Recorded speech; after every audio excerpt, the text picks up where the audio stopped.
Pagsisikapan ko ang walhuthang padalas sa takbo ng kidesman. Hindi mo nairukan ang puri at dangal ng ating lahi.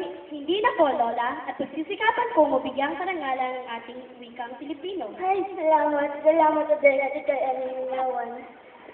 Aba, tumayo pa ang Lola. Maupo mo lamang kayo, baka kayo mabinat. Huwag kang mabahala, Neneg. Nagluwag ang aking pakiramdam sa itinangako ni Adel. Sadyang gumaan ang aking katawan.